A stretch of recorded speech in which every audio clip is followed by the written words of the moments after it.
Alhamdulillahil qa'il kuntum khayra ummatin ukhrijat lin-nasi ta'muruna bil ma'ruf wa tanhauna 'anil munkar wa tu'minuna billah wa law man ahlul kitab lakana khairan lahum minhumul mu'minuna wa aktsaruhumul fasiqun. Surat Al-Imran ayat 110. Asyhadu an la ilaha illallah wahdahu la syarika lah wa asyhadu anna Muhammadan abduhu wa rasuluh. Allahumma salli wa sallim ala sayyidina Muhammad wa ala alihi wa sahbihi wa man tabi'ahum bi ihsan ila yaumiddin. Amma ba'du. Fa ya ibadallah ittaqullah haqqa tuqatih wa la tamutunna illa wa antum muslimun.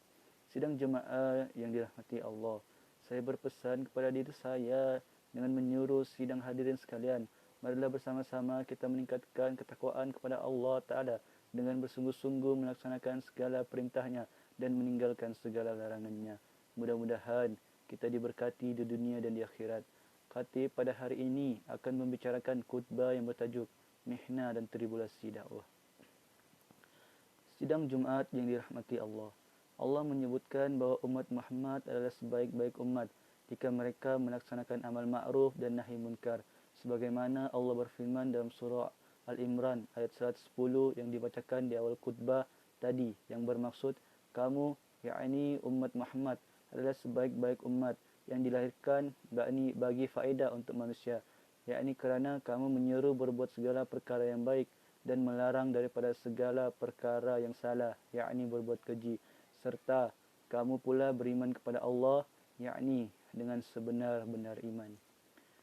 Dari sudut bahasa, dakwah berasal dari perkataan bahasa Arab yang bererti mengajak, menyuruh, memanggil dan menjemput. Manakala dari sudut istilah pula, dakwah ialah menyeru umat manusia supaya taat dan beriman kepada Allah dan Rasul. Perkataan mihna pula berasal dari bahasa Arab yang bermaksud ujian atau cabaran, dan tribulasi berasal daripada perkataan bahasa Inggeris iaitu tribulation yang membawa maksud kesengsaraan atau ujian dalam bentuk kesusahan. Secara ringkasnya, ia bermaksud cabaran dan ujian dalam berdakwah.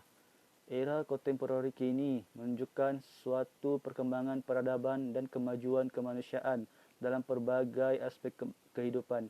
Realitinya, kehidupan manusia pada hari ini lebih bersifat kebendaan dan bersifat individualistik, sehinggakan suasana dakwah Islamiah dikatakan tidak lagi sesuai dalam memenuhi kehendak atau keperluan sesebuah kelompok masyarakat. Sidang Jumaat sekalian, antara mihna dan tribulasi dalam berdakwah pada masa kini ialah seperti yang berikut. Yang pertama, percampuran budaya barat dalam ajaran agama Islam. Percampuran budaya di sini bermaksud pelbagai identiti dan ideologi yang tidak sepadan dalam agama. Percampuran ini bukan saja berfokus kepada unsur agama sahaja, tapi semua unsur yang boleh mencemarkan atau merosakkan imej keagungan agama Islam seperti hiburan, penampilan dan sebagainya. Sebagai contoh, budaya negatif yang telah memasuki negara Islam ialah punk, meniup lilin sepenuh hari jadi, black metal, hedonism dan beberapa lagi yang lain. Hal ini sesuai dengan firman Allah Subhanahu wa taala, A'udzubillahi minasyaitonirrajim. Qul ya bismillahirrahmanirrahim.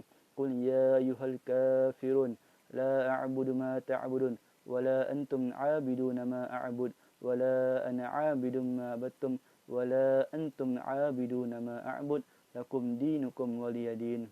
Maksudnya, katakanlah, wahai orang-orang kafir, aku tidak akan menyembah apa yang kamu sembah, dan kamu bukan penyembah Tuhan yang aku sembah, dan aku tidak pernah menjadi penyembah apa yang kamu sembah, dan kamu tidak pernah, yakni pula, menjadi penyembah Tuhan yang aku sembah. Untukmu agamamu, dan untukkulah agamaku. Yakni surah Al-Kafirun ayat 1 hingga 6. Berdasarkan dalil Al-Quran di atas, agama Islam adalah agama yang tinggi dan bukan agama yang boleh dibuat main. Tauhid dan syirik tidak mungkin dapat dipertemukan.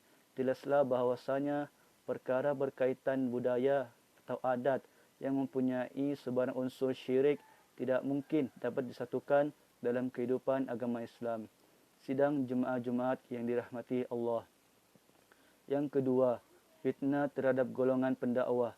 Realiti pada masa kini, pendakwa atau da'i telah dituduh dengan pelbagai tuduhan yang berat seperti meliwat, mencabul, merogol dan sebagainya.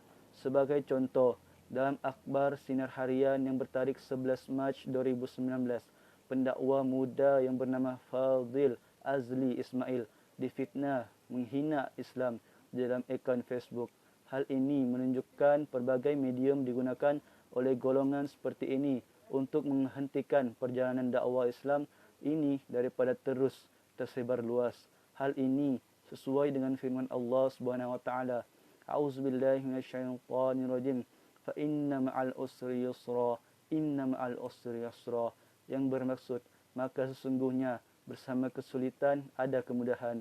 Sesungguhnya bersama kesulitan ada kemudahan. Surah Al-Insyirah ayat 5 hingga 6.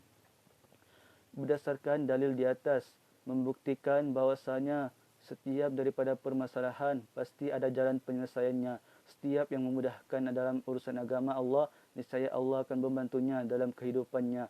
Oleh itu, para pendakwa harus lebih kuat secara dalaman demi kebahagiaan untuk keseluruhan masyarakat Islam di dunia dan di akhirat nanti. Jemaah Jumaat yang dirahmati Allah Subhanahu wa taala.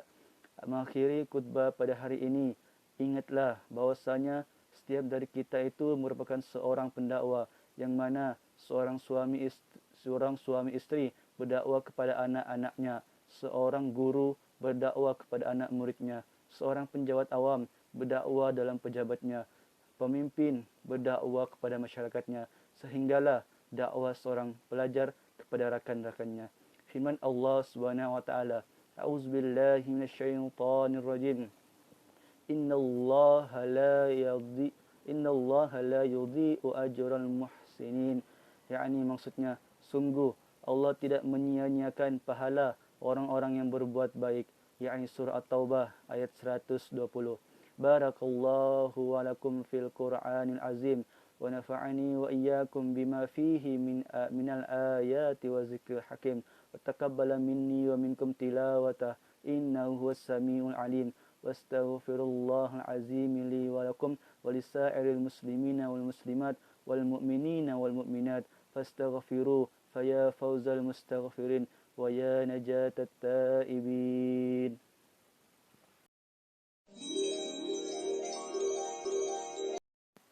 Alhamdulillahi rabbil alamin, wassalatu wassalamu ala sayyidina Muhammad nabi ummi wa ala alihi wa sahbihi at-tahirin wa man tabi'ahum bi ihsan ila yaumiddin.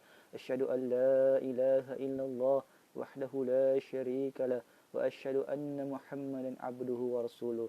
Amma ba'du. Fa ya ibadallah ittaqullah haqqa tuqatih wa'lamu anna Allah amarakum bi amril azim. أمركم بالصلاة والتسليم على النبي الكريم. فقال الله تعالى إن الله وملائكته يصلون على النبي يا أيها الذين آمنوا صلوا عليه وسلموا تسليما. اللهم صل على سيدنا محمد وعلى آله سيدنا محمد كما صليت على إبراهيم وعلى آل إبراهيم في العالمين إنك حميد مجيد. آمين آمين يا رب العالمين. اللهم أرض عن الخلفاء الراشدين وعن بقية الصحابة والقرابة أجمعين وتابعهم بإحسان إلى يوم الدين. اللهم أنزل الرحمة والبركة والسلام والسكينة والصحة الداعمة وأن تشمل بعنايتك ala fakhamatir ra'isil a'la, tuan yang terutama yang dipertua negeri Sabah. Waj'alillahumma hadhil baldata wasa'ir biladil muslimina aminatan mutma'inna innaka ra'ufur rahim. Allahumma ighfir lil muslimina wal muslimat wal mu'minina wal mu'minat al ahya'i minhum wal amwat. اللهم أدفع عنا البلاد والوباء والفحشاء والمنكر والمحن والفتن ما ظهر منها وما بطن من بلدنا هذا خاصة ومن بلدان المسلمين عامة إنك على كل شيء قدير. اللهم إنا نعوذ بك من البرص والجنون والجذام ومن سيء الأسقام ya arhamar rahimin. Ya Allah, kurniakanlah kepada kami kesejahteraan, keamanan, keselamatan, serta lindungilah kami daripada bala bencana dan wabak penyakit berbahaya, khususnya COVID-19. Ya Allah, kurniakanlah kepada kami kekuatan untuk mematuhi SOP yang telah disediakan oleh pihak MKN dan KKM bagi membendung penyebaran COVID-19 yang sememangnya telah berada dalam komuniti kami. Sesungguhnya kepadamu juga tempat kami memohon perlindungan. Ya Allah, jadikanlah kami dan daripada keturunan kami orang-orang yang istiqamah mendirikan solat secara berjemaah, menunaikan zakat, mewakafkan harta dan berinfak pada jalan yang Engkau redai. Sesungguhnya hanya kepadamu jua, ya Allah, tempat kami mengadu dan memohon pertolongan. Rabbana atina fid dunya hasanah wa fil akhirati hasanah wa qina azaban nar. Ibadallah, innallaha ya'muru bil adli wal ihsan wa ita'i dzil qurba wa yanha 'anil fahsya'i wal munkar wal baghi ya'izukum la'allakum tadhakkarun. Fazkurullahal 'azima yazkurukum washkuruhu 'ala ni'matihi yazidkum was'aluhu min fadli yu'tikum wa li dzikrullahi akbar wallahu ya'lamu ma tasna'un. Aqimus shalah.